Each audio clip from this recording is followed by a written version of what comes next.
오늘 우리 청년들 많이 오셨습니다. 우리 전후좌우에 앞뒤에 계신 우리 청년들과 인사 좀 나누겠습니다. 새해 복 많이 받으십시오. 새해 복 다 가져가십시오. 더 받으십시오. 여러분들을 2024년도에 또 축복합니다. 제가 할 수 있는 것은 하나님께 기도하여 하나님께 여러분을 향한 그 축복을 빌어드리는 것, 제가 할 수 있는 최선의 것인 줄로 믿습니다.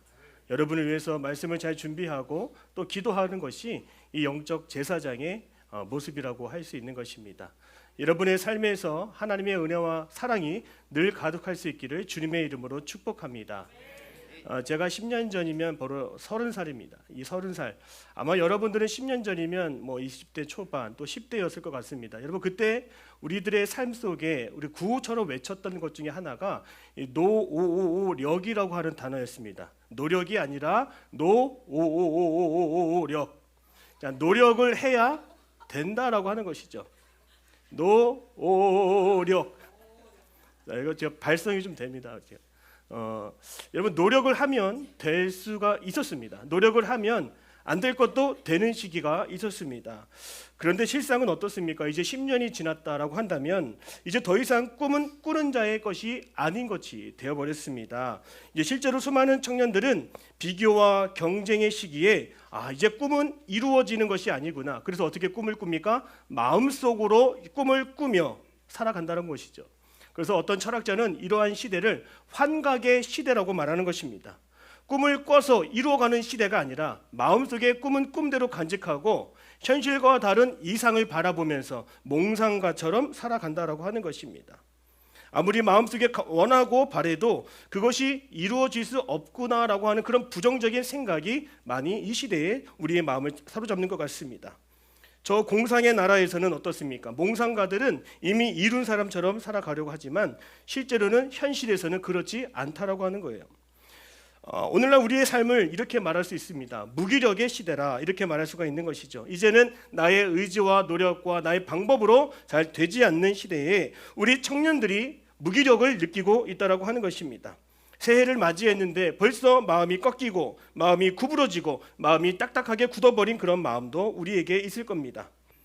때로는 우리들의 마음속에 아무것도 아닌 것 같지만 한 줌의 죄책감처럼 그날 하루하루 잠에 드는 경우도 많을 것입니다. 여러분, 우리가 뭘 잘못했습니까? 그렇지 않죠. 문제는 무기력이다라고 하는 책을 보면 무려 24가지의 무기력 테스트가 있습니다. 그 중에 제가 7가지를 가져왔는데요. 화면을 보시면 함께 볼 수 있습니다. 이 무기력은 무엇이냐면 첫 번째로 제대로 한 것이 아무것도 없다고 느껴질 때, 이게 무기력의 상태라고 하는 것이죠. 두 번째로 퇴근 시간만 기다려질 때입니다. 퇴근 시간만 기다려지는 거예요. 하나 덧붙이면 밥 먹을 시간만 기다리는 겁니다. 또 세 번째, 매사에 조바심이 생길 때, 여유가 없고 조급할 때, 그때 무기력이 왔다라고 하는 거죠. 네 번째, 내가 좋아하고 자신 있는 일들이 이제는 하찮고 보잘것없이 보일 때, 이전까지는 내 꿈을 이룬 것 같았는데 시간 지나 보니까 이제 아무것도 아닌 것처럼 보인다는 겁니다. 다섯 번째, 나의 무능함이 보이기 시작할 때, 왜요? 비교하기 때문이죠. 여섯 번째, 일에 대하여 현실 상황보다 지나치게 이상적인 생각을 할 때, 그때 무기력이 찾아왔는지를 점검해야 돼요. 자, 일곱 번째, 내 직업은 장래성이 없다고 생각될 때, 그때 무기력이 찾아온다라고 하는 거예요. 여러분, 어떻습니까? 정말로 우리들의 마음을요, 그냥 가만히 한번 내넣어 보면 어떻게 됩니까? 우리들의 마음이 너무나 착해서, 본성이 너무나 선해서 이 마음속에서 좋은 일들이 생각이 날까요? 절대 그렇지 않습니다. 우리는 악한 본성을 가지고 있습니다. 죄악된 본성을 가지고 있기 때문에 물가에 내놓은 아이들 그냥 내버려 두면 걱정이 되고 두려운 것처럼 오늘 우리들의 마음 상태도 관리하지 않으면 금세 부정적인 마음으로 무기력이 찾아온다라고 하는 거죠. 그래서 잠언 4장 23절에 이렇게 말합니다. 모든 지킬 만한 것 중에 더욱 내 마음을 지키라. 생명의 근원이 이에서 남이니라. 한번 따라하겠습니다. 나의 마음을 지켜야 합니다. 여러분, 왜 마음을 지켜야 합니까? 마음을 통해서 변화가 일어나기 때문이죠. 그 마음을 지키고 마음을 새롭게 하기 위해 우리가 관심 가져야 할 것이 무엇이냐면 바로 예배라고 하는 것입니다. 오늘 일부 설교에서 우리 담임 목사님께서 이런 말씀을 하셨습니다. 하나님은 우리를 만나기 위해서, 하나님은 우리가 하나님을 경험하기 위해서 우리를 예배의 자리로 불러주신다라고 말씀하셨습니다. 맞습니다. 예배의 자리에 나오면 변화를 경험하게 됩니다. 몇 해 전에 제가 아주 상심한 마음으로 예배를 드린 적이 있습니다. 무척이나 괴로운 마음으로 예배를 드린 적이 있어요. 얼굴이 찡그러지고 속상한 일이 많았습니다. 그런데 예배실에 들어갈 때는 그런 마음이었지만 정말로 신기한 것은 예배당을 나올 때에는 실타래같이 엉켜있던 나의 삶의 문제가 해결된 것처럼 느끼는 마음으로 제가 예배당을 빠져나오게 되었습니다. 문제들이 눈 녹듯이 녹아버린 그 마음의 상태를 제가 경험할 수 있었습니다.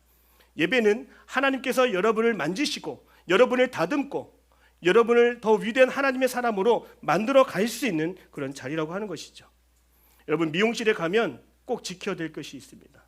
미용실에 가면 시키는 대로 해야 됩니다. 가만히 있어야 되고 고개 돌리면 안 되고 숙이면 안 되고 졸면 안 됩니다.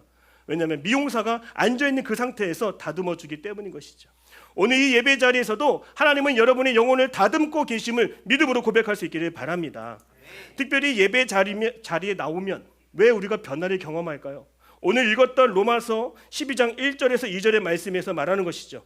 하나님께 드리는 영적 예배는 오직 마음을 새롭게 하여 우리를 변화시켜 준다라고 오늘 성경에 분명하게 말씀하고 있습니다. 제가 몇 해 전부터 읽었던 책들 가운데 또한 올해 작년에 읽었던 책 가운데 그 예배 인도자로서 살아가는 그 목사님이 쓰신 글을 읽은 적이 있습니다. 6걸음이라고 하는 책을 통해서 이 예배가 주는 경험과 예배를 통한 삶의 변화를 생생하게 저는 책을 보면서 알 수가 있었습니다. 우리 화면 한번 올려주시죠. 제가 이 부분은 여러분과 같이 읽고 싶습니다. 제가 읽어드리겠습니다. 일생에 한번 찾아올까 말까한 운명적인 만남과 경험을 하게 되었고 말로 다 표현할 수 없는 영광스러움을 느끼게 되었다. 나는 이곳에서 하나님을 만났다. 이것은 유한하고 미약한 존재가 무한하신 하나님의 영광 앞에 서서 그분의 얼굴을 마주하는 경험이다. 그분의 영광 가운데 섰을 때에 나는 제대로 숨을 쉬기 시작했다. 이것이 진짜 삶이구나 이렇게 느끼기 시작했습니다. 다음도 보여주시죠. 하나님 앞에서 내 존재와 자아가 소멸되는 그 즐거움을 느꼈고 나를 누르던 자아와 인생의 무게가 한순간 먼지처럼 사라지는 것, 이러한 기적이 예배하는 나에게 부어지기 시작했다. 어떠한 상황과 조건에도 제한받지 않고 그분을 예배하는 것만으로 언제든 영원하고 순전한 기쁨에 잠길 수 있다는 사실에 소망이 생기기 시작하고 그분을 예배하는 것만으로 오로지 그분을 예배하는 기쁨만이 가장 실체적이고 무한한 행복이었기에 삶의 다른 목적은 멀리 물러가 버렸다. 이렇게 단 한 번의 운명적인 예배 후에 내 영혼을 관통하는 사랑을 느끼게 되었다. 이 사랑은 사랑하기에 아픔을 나눌 수밖에 없었던 이전의 공식과는 달랐다. 이 사랑은 너무나 완전했다. 자, 여러분 어떻습니까? 한 청년이 목사가 되기 이전에 하나님을 예배하는 예배 자리에서 하나님을 경험하고 하나님을 만났던 그런 감격과 기쁨을 지금 소개하고 있는 내용이라고 할 수 있습니다. 여러분, 사랑하지 않으면 아프다라고 하는 책도 있어요. 이거 게랄트 슈터라고 하는 사람이 쓴 책인데요. 영혼 없는 사랑을 할 때 우리의 몸과 마음이 괴롭고 아프다라고 하는 것입니다. 이것을 뇌과학으로 밝혀낸 것입니다. 마음이 우울해지고 불안해지고 두렵고 염려가 있는 것은 무엇이냐면 바로 진정한 사랑을 하지 않았기 때문이라고 하는 것이죠. 우리의 진정한 욕구는요, 바로 사랑입니다. 사람은 사랑을 받아야 살아갈 수 있는 것이죠. 하나님은 사랑이셔서 우리를 사랑하는 존재로 오늘 예배 가운데 여러분을 불러주셔서 예배를 통해 여러분에게 큰 축복을 주시고 위로를 주시고 사랑을 주시는 줄로 믿습니다. 여러분, 저는 예배가 좋은 이유가 있습니다. 왜냐하면 이 예배 시간은 하나님이 나를 위해서 축복의 씨앗을 뿌려주는 시간이기 때문이죠. 설교를 통해서 하나님의 말씀이 축복의 씨앗이 되어서 내 마음속에 뿌려지는 것을 저는 줄곧 경험합니다. 그리고 열매를 맺을 수 있는 축복을 저는 예상하고 생각하게 됩니다. 여러분도 예배 자리에서 하나님의 축복의 씨앗을 뿌려주실 때에 하나님이 주신 그 마음을 기억하고 간직하여서 아름다운 열매 맺는 삶을 살아갈 수 있는 저와 여러분이 되기를 주님의 이름으로 축복합니다. 예배 자리에 나오면 오늘 그 원유경 목사님이 고백했던 예배 감격처럼 하나님은 여러분의 마음속에 공허함 속에 결핍 속에 아직 채워지지 않은 은혜의 잔을 다 채워주시는 은혜를 하나님은 저와 여러분에게 베풀어 주실 것입니다. 오늘도 영혼의 빈잔이 채워지는 그 축복, 하나님이 주시는 충만한 은혜를 마음껏 누리는 저와 여러분이 되기를 주님의 이름으로 축복합니다. 자, 그러면 우리를 변화시키는 그 놀라운 예배, 그 예배의 기초는 무엇일까요? 오늘 로마서 12장 1절에서 이렇게 시작합니다. 우리 1장 같이 보겠습니다. 그러므로 형제들아 내가 하나님의 모든 자비하심으로 너에게 권하노니. 따라하겠습니다. 내가 하나님의 모든 자비하심으로. 자, 사도 바울이 먼저 꺼낸 것은 바로 형제들입니다. 형제들이요 그리스도의 자비하심으로 이렇게 권하고 있는 것이죠. 자, 로마서 전체 내용을 잠깐 설명해 드리면, 로마서는 전체 16장까지 있는데요, 1장에서 11장까지는 하나님을 믿는 사람들이 어떻게 구원을 얻었고 어떻게 믿음을 얻었는지를 설명하는 내용이 담겨 있습니다.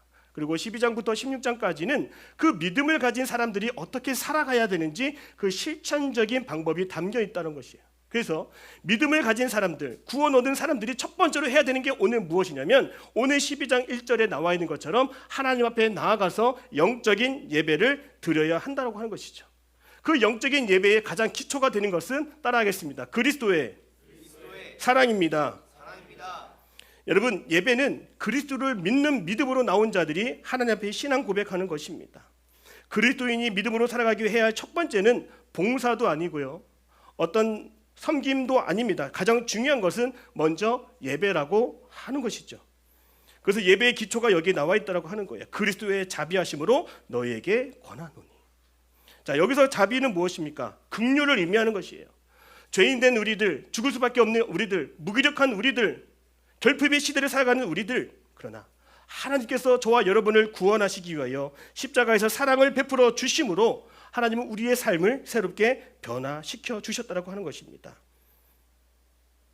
우리가 생각할 때에 예배에 대한 많은 것이 있는데 사도 바울은 왜 그리스도의 자비하심을 이야기할까요? 바로 우리를 변화시킬 수 있는 가장 유일한 한 가지는, 따라하겠습니다, 예수님의 사랑이기 때문입니다. 여러분, 여기 제가 있는 이유가 무엇일까요? 제가 받은 주님의 사랑 때문입니다. 오늘 여러분들이 구원받은 가장 그 기초에는 여러분을 향한 예수님의 사랑이 있다는 것이죠. 그 예수님의 사랑이 얼마나 중요한지 이 유진 피터슨 목사님이 쓰신 이 메시지 성경에는 이 내용을 이렇게 표현했습니다. 하나님께서 여러분을 위해 하시는 일을 받아들이는 것이 바로 여러분이 그분을 위해 할 수 있는 최선의 일입니다. 여러분, 예배는 하나님이 나를 위해서 하신 일을 기억하는 것, 그것이 여러분이 할 수 있는 최선의 것이라고 하는 것이죠. 하나님, 나를 용서해 주셔서 감사합니다. 나의 삶을 지켜주셔서 감사합니다. 하나님이 하신 일을 생각하는 것이 예배자의 첫 번째 모습이 되어야 합니다. 오늘 여러분의 인생, 그 인생 가운데 가장 큰 일은 무엇입니까? 여러분, 여러분의 인생 가운데요 가장 큰 일은 무엇이에요? 제가 뉴스를 보니까 한 해 10대 뉴스를 뽑아놓은 것도 제가 봤습니다. 어떻게 검색을 하다 보니까 이 구리시에 있는 신문을 봤습니다. 구리시에 사는 사람들에게 있어서 10대 뉴스 가운데 첫 번째 뉴스가 뭔지 아세요? 구리시가 서울에 편입될 수 있다. 이게 히트를 친 뉴스 제목이라고 하는 것이죠. 아직 구리시가요 서울에 편입되지 않았습니다. 그러나 그런 기대와 희망 때문에 수많은 사람들이 그 기사를 첫 번째로 삼는다라고 하는 거예요. 그래서 제가 또 검색하다가 국민일보를 봤습니다. 난 구리 사람도 아니니까 국민일보를 봤습니다. 올해 한 해 10대 뉴스를 뽑았는데요, 여러분 10대 뉴스 가운데 뭐가 있는지 아십니까? LG 트윈스 우승이 있어요. 이거 이해가 안 갔습니다. 여러분, LG가 우승한 게 여러분과 상관이 있습니까? 저 LG 편 아니거든요. 저 기아 편입니다. 기아 편인데 LG 우승이 한 게 나한테 어떤 변화도 주지 않습니다. 여러분 아마 SSG, SK 팬인데 저는 기아 혼자 저만 이렇게 있는 것 같아요. 여러분, 어느 팀이 우승하고 누가 어디에 편입하고 이것이 나를 변화시킬 수 있는 이야기가 되는 것입니까? 이것은 하나님이 하신 큰 일과는 비교될 수 없는 것이죠. 여러분은 흔들 만한, 여러분의 인생을 뒤집을 만한 위대한 사건, 위대한 일이 여러분 있습니까? 바로 그것은요, 여러분의 인생을 통틀어서 여러분이 예수님을 믿고 구원받았다라고 하는 것이 우리 인생의 가장 통틀어 큰 하나님의 일이라고 하는 것입니다. 그것을 붙잡으면 여러분의 인생이 끊임없이 바뀌고 변하게 된다라고 하는 것입니다. 한병철의 서사의 위기라는 책을 보면요, 작가가 너무 중요한 말을 했습니다. 많은 이들이 잠깐이면 사라질 그 사진들을 공유하고 게시하고 전시하는 그런 삶을 살아가는데요, 거기에는 아무런 의미도 없다는 거예요. 여러분 스토리를 하나 올려보면 또 다른 스토리가 와서 대체해버립니다. 인스타그램은 뭐라 그래요? 하루 동안 여러분의 스토리를 공유해보세요. 하루 지나면 다 없어지는 정보들을, 스토리들을 공유하고 살아가는 건 정말로 의미 없다라고 말하고 있어요. 자기만의 이야기가 없는 삶에서 우리는 텅 빈 삶을 공허하고 무기력한 삶을 되풀이하고 있다라고 지적했습니다. 그래서 작가는 말합니다. 하루하루의 일상을 온라인에 게시할 뿐 우리는 꽃 한 송이를 보면서도 감동을 얻지 못하고 이야기하지 못하고 내면의 변화를 일으켜내지도 못하는 삶을 살아가고 있다라고 얘기하고 있는 거예요. 여러분, 그래서 이 작가가 얘기하는 게 있어요. 우리에게는 거대한 서사가 필요하다는 거예요. 과거와 현재와 미래를 연결할 수, 관통할 수 있는 거대한 이야기가 필요하다는 거예요.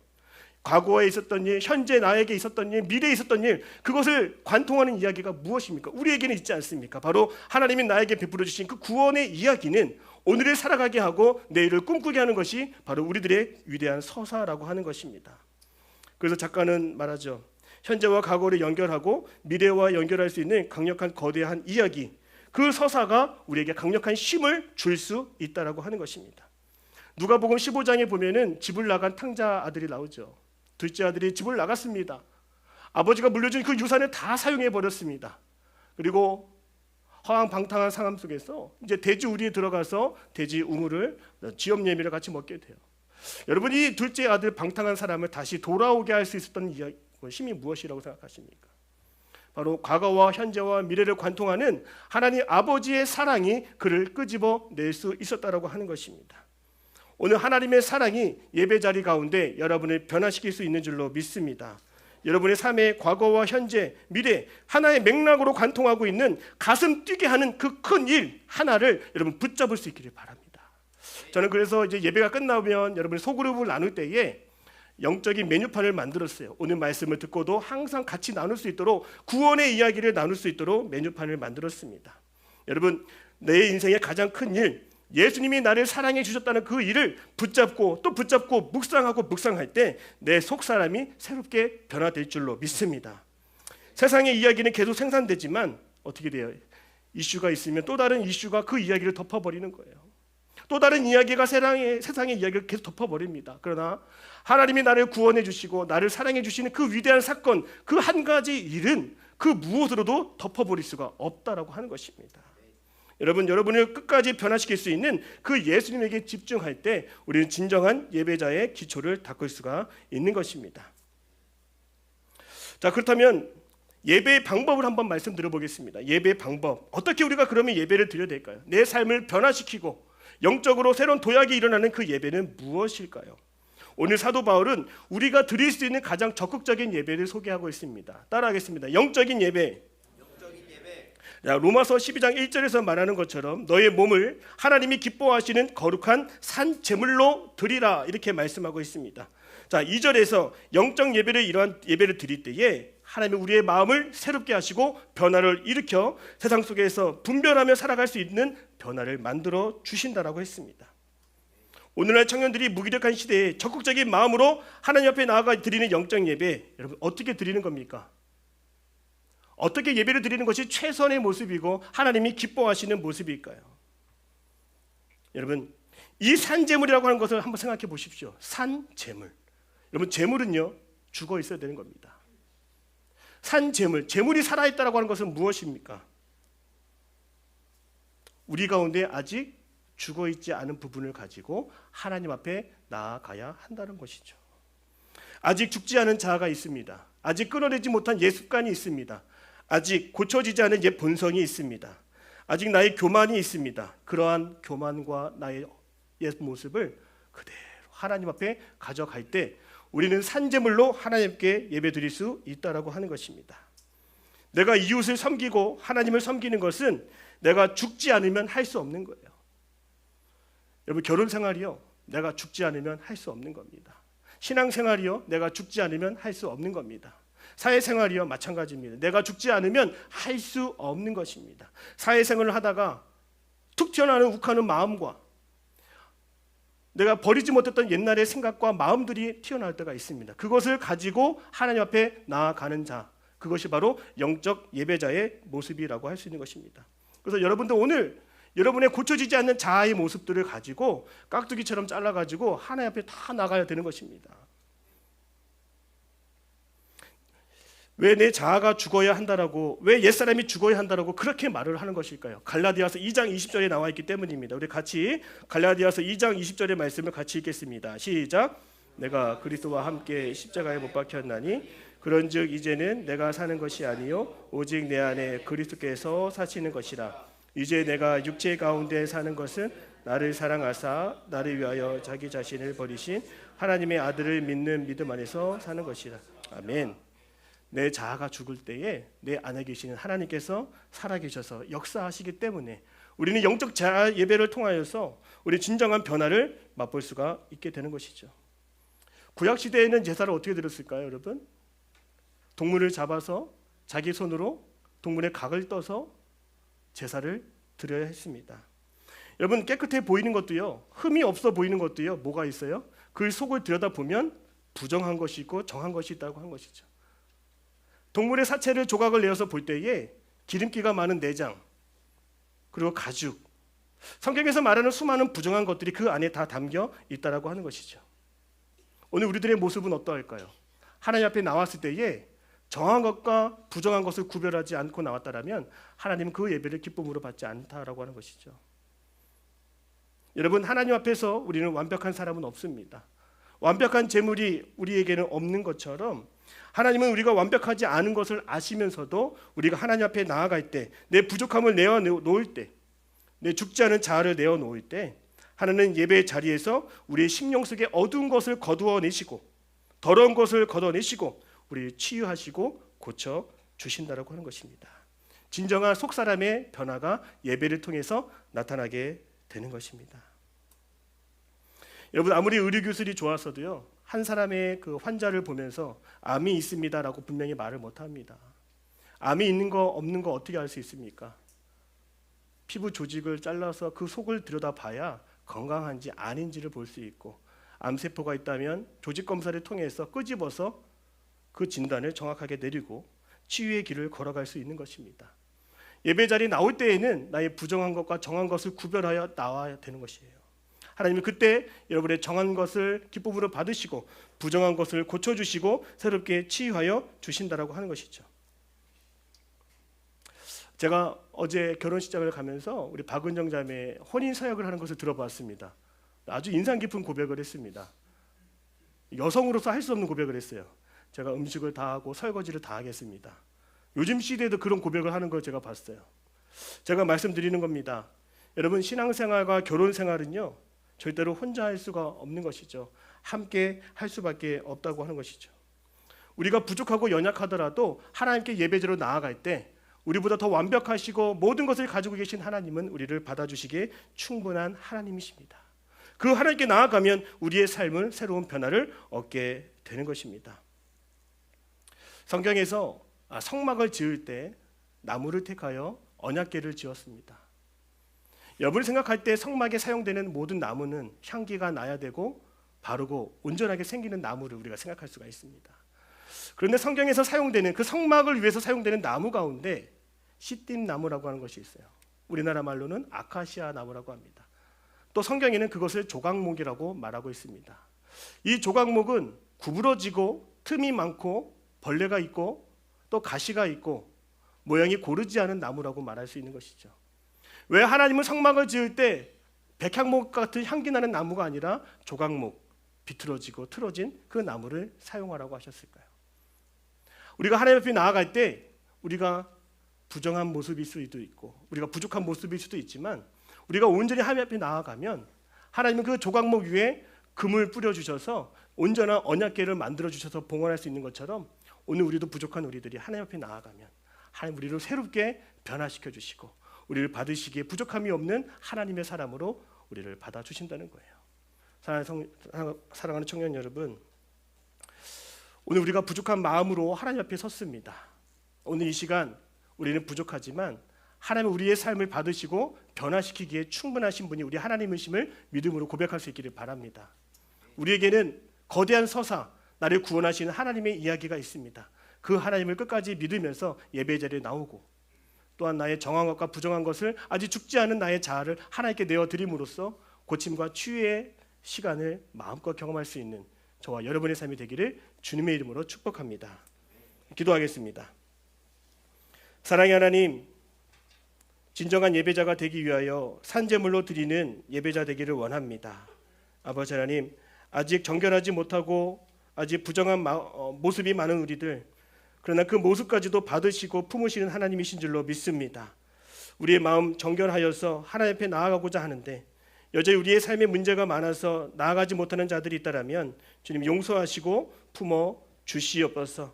우리를 향하신 하나님의 위대한 사랑을 집중하기를 원합니다. 그 사랑이 나를 변화시키고 나의 부족함 속에서도 새로운 변화와 치유와 회복을 일으켜 주실 줄로 믿습니다. 진정한 예배자 되게 하여 주옵소서. 예수님의 이름으로 기도드립니다. 아멘.